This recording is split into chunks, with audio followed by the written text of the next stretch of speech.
नमस्कार, मैं हूं आमिल बेग। आप देख रहे हैं सिटी बुलेटिन न्यूज़। पेश हैं आज के प्रमुख समाचार।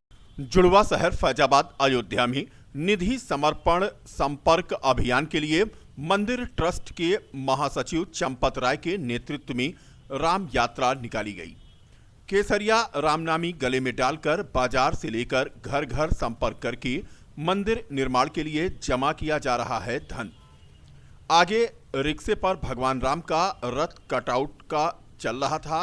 इस अभियान के साथ चल रहे बीएचपी के अंतर्राष्ट्रीय उपाध्यक्ष व मंदिर निर्माण ट्रस्ट के महासचिव चंपत राय ने कहा कि सारे देश से मंदिर के लिए सहयोग राशि मिल रही है।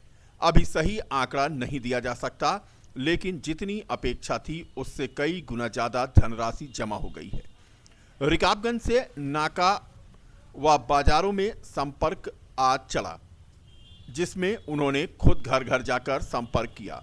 उन्होंने कहा कि मकर संक्रांति से शुरू हुआ यह अभियान 26 फरवरी तक चलेगा। इस अभियान में लाखों की संख्या में लोग लगे हुए हैं। सारे भारतवर्ष में भगवान की जन्मभूमि पर बनाए जाने वाले मंदिर के लिए घर घर से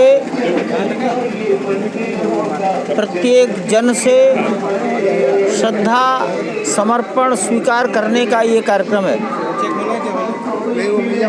15 जनवरी मकर संक्रांति को शुरू किया। रविदास जयंती 27 फरवरी तक चलेगा। सड़कों पर मोहल्लों में जाना और श्रद्धाएं स्वीकार करना।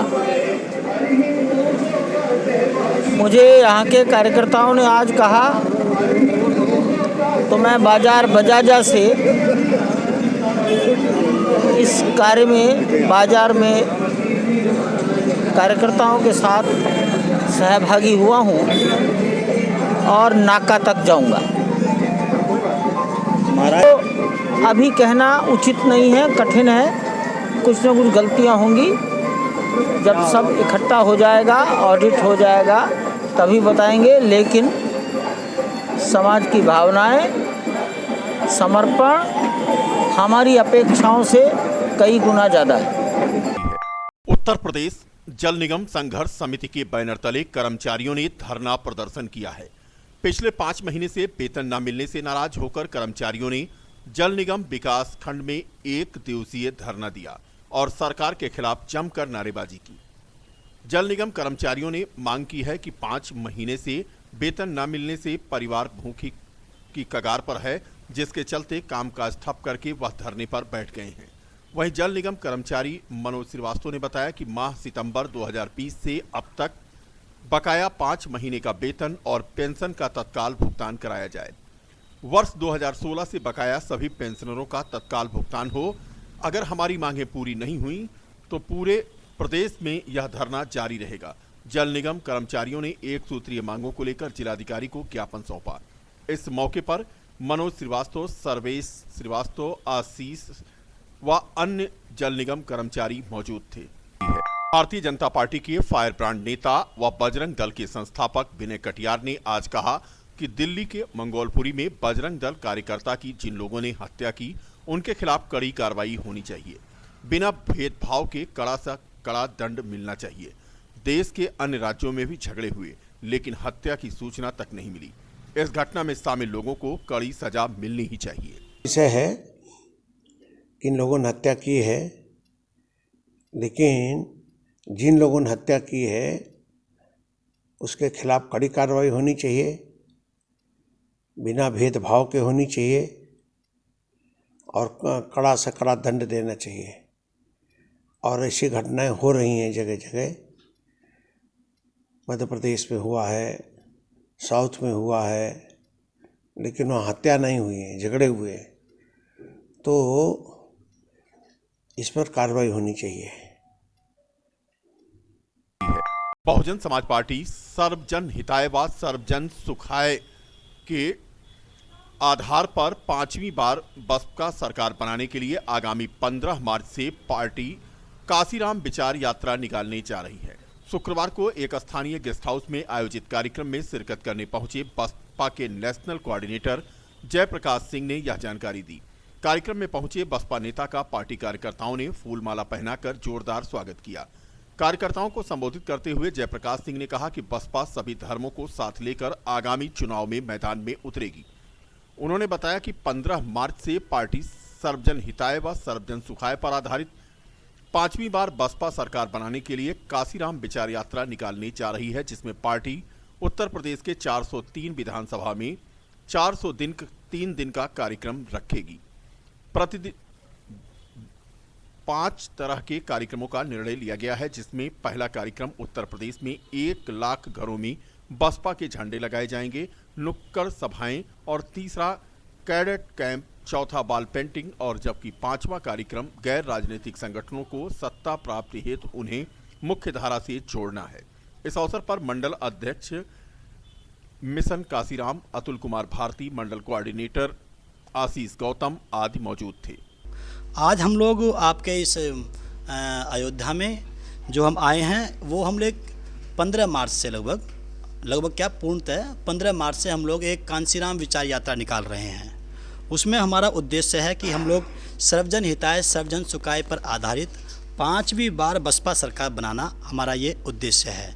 उसके अंदर हमारे 5 सूत्रीय कार्यक्रम रहेंगे, जैसे कि आपको पेपर में दिखाई दे रहा है। उसमें हम लोग 403 विधानसभाओं में 403 दिन तक घूमेंगे, मतलब एक विधानसभा में एक दिन हम लोग रथ को लेकर के चलेंगे 24 घंटे एक उसमें विधानसभा में। उसमें हमारे ये 5 सूत्रीय कार्यक्रम हैं। नंबर 1, 1 लाख झंडे हम बीएसपी के लोगों के घरों पे लगाएंगे। सभी समाज के, सभी धर्मों के, सभी बादी के लोगों के हम लोग घर पे बीएसपी के झंडे लगाएंगे। नंबर 2, नुक्कड़ सभाएं करेंगे। नंबर 3, कैडर कैंप करेंगे शाम को, जहाँ पे हम लोग ठहरेंगे। नंबर 4, वॉल पेंटिंग करेंगे। नंबर 5 जो है, जितने भी गैर राजनीतिक संगठन हैं उनसे हम अपील करेंगे कि आप लिख करके दो कि आपका समर्थन जो है बहन जी को सीएम बनाने के लिए है।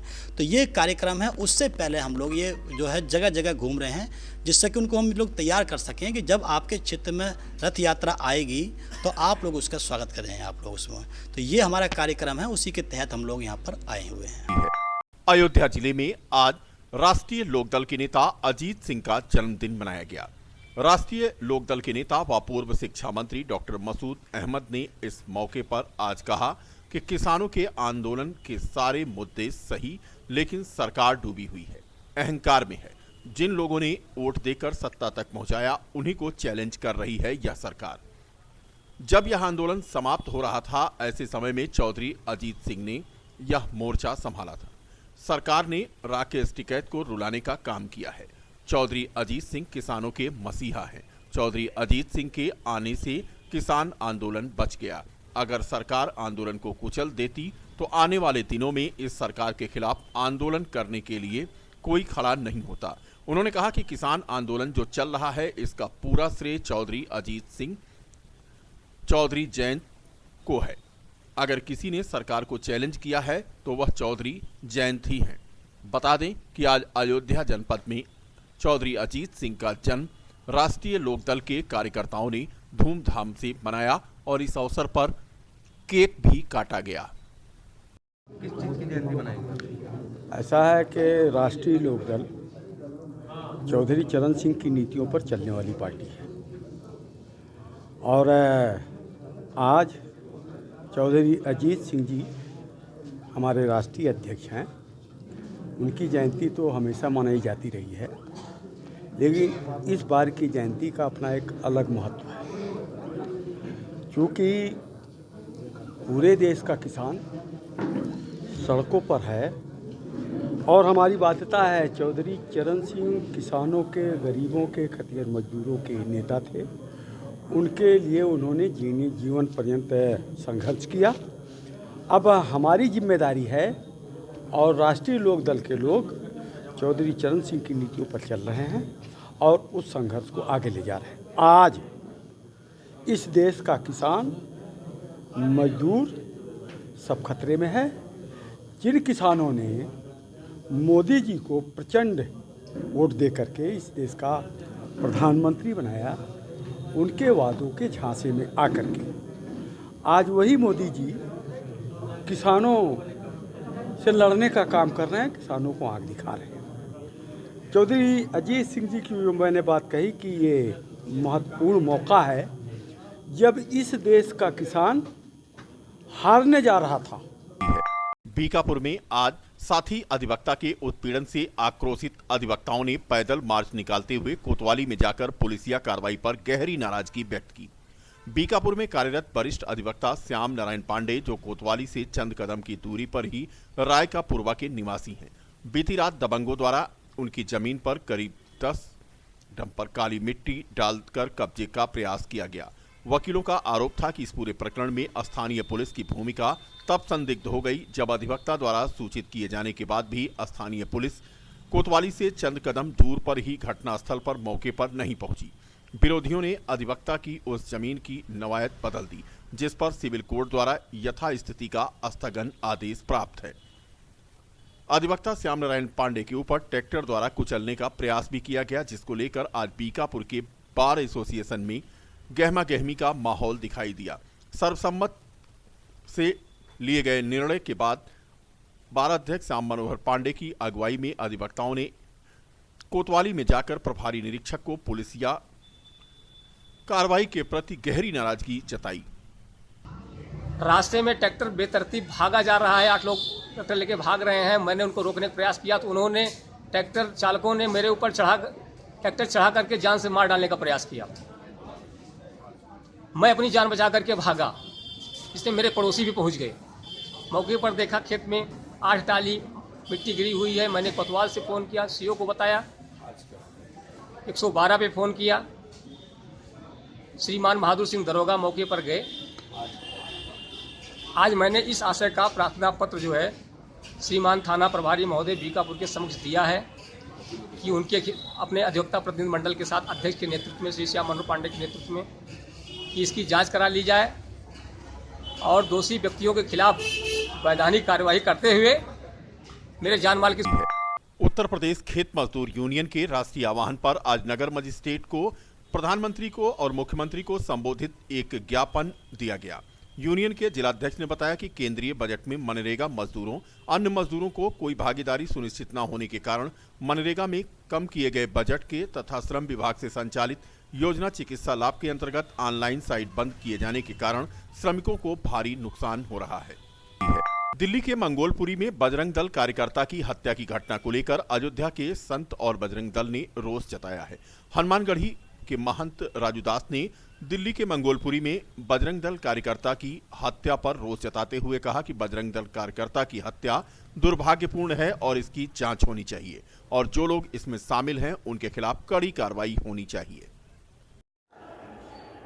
दिल्ली मंगोल में एक बजरंग दल की कार्यकर्ता को चाकू मारकर हत्या कर दी गई। ये दुर्भाग्यपूर्ण है, इसकी जांच होना चाहिए और जांच करके सरकारी मिशनरी पुलिस प्रशासन को जो लोग इसमें इन्वॉल्व हैं उसके ऊपर सख्त से सख्त कार्रवाई होना चाहिए।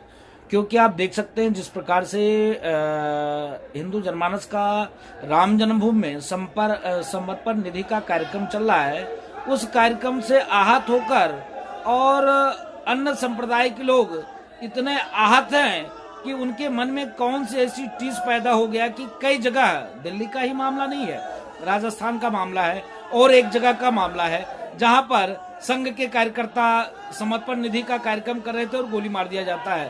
तो दुर्भाग्यपूर्ण है ये, और इसमें मुझको लगता है कि यह सारा श्रेय विपक्षी गणों को जाता है, जिन लोगों ने अन्य वर्ग संप्रदाय के लोगों को हवा देकर और इस प्रकार की मनोभाव पैदा कर रहे हैं, उसके बाद इस प्रकार के कुकृत्य कर रहे हैं। ये दुर्भाग्यपूर्ण है, निंदनीय है।